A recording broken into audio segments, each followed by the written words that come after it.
Hi, this is I'm on your side, Dr. Cora Stack. One question a lot of people are asking, and it's the following: was the Gael block really about Mr. Conor McGregor, or about silencing a researcher?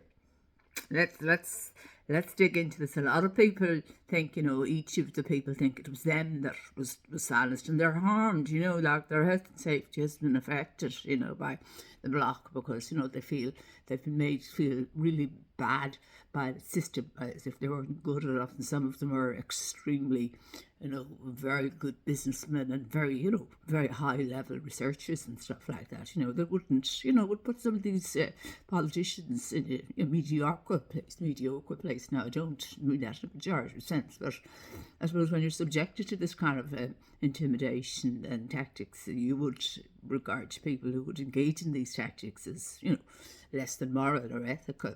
So for months, me and a number of people have been trying to understand the sequence of events that simply did not make sense at the time. Now, I'm pretty good at, figuring out patterns. That's what mathematicians do. I'm very forensic, and about are the questions, how only now the questions are beginning to kind of develop kind of clarity from all the patterns, and it's kind of adding up, as they say. So the central question is this: was the so-called Gael block ever really about Conor McGregor, or was the real pressure directed at somebody else entirely? Was it the rest, all the rest? But once it was one, it was everybody. So each person felt terrible as a result of what was done to them, which was a terrible thing to do to a person's sense of worth and sense of well-being, whichever one it was, including the one that was directly targeted at it. Why did the public assume it was just about Mr. Conor McGregor?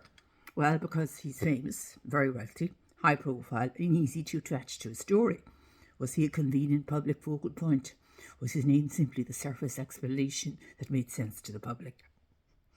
A great false narrative? Or was the assumption incomplete? Let's dig a bit further. Could the real impact of falling on a researcher instead of a celebrity? Someone behind the scenes, not somebody that visible in the public. It is possible the pressures, administrative procedure, legal and reputational, were not directed at public figure, but at someone who had far less protection.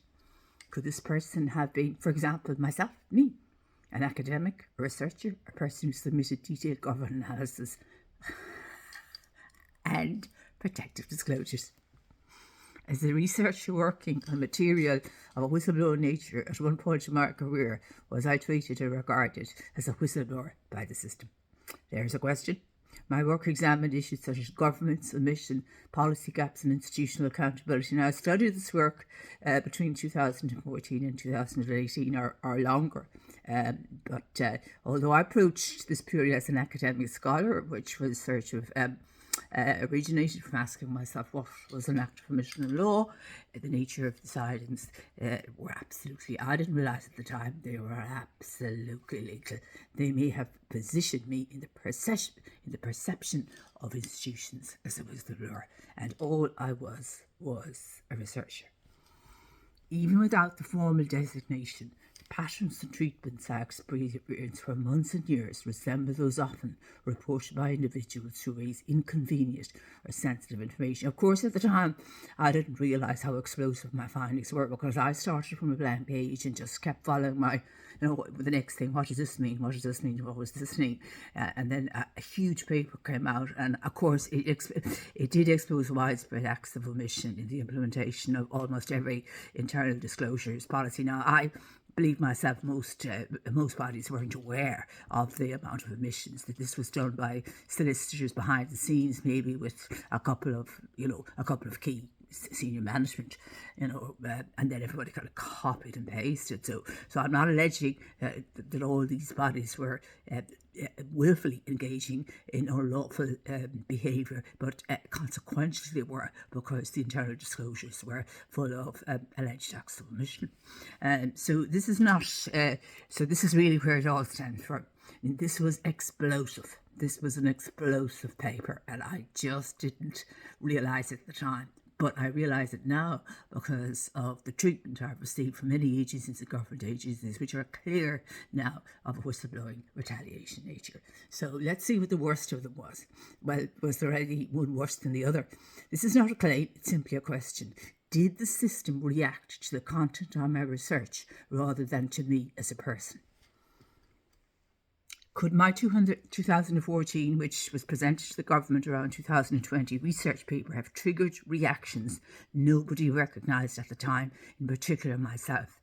Did the paper raise issues that were politically sensitive? Absolutely. It was absolutely legal looking back on it now. Did it coincide with election cycles or changes in the in the whistleblowing directive as legislation as directed by EU legislation in 2022? Did it highlight vulnerabilities? Well, it was a lot worse than vulnerabilities that institutions preferred not to address. Could this explain why for months ordinary process around me became exceptionally unusually difficult? Why did so many barriers arise over those months and years since?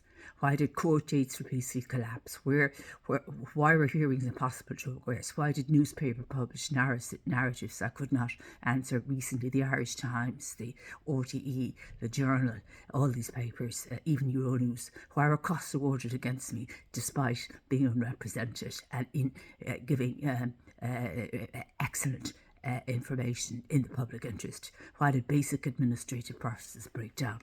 Were these just coincidence, or were these questions worth examining more carefully? Now, it has to be said that paper, which I thought was still protected at the time until I examined the amended act and what it had done to that paper, that it could never be protected, or any other allegation made before 2024 consistent with wrongdoing under the act, even under the current act. I was absolutely shocked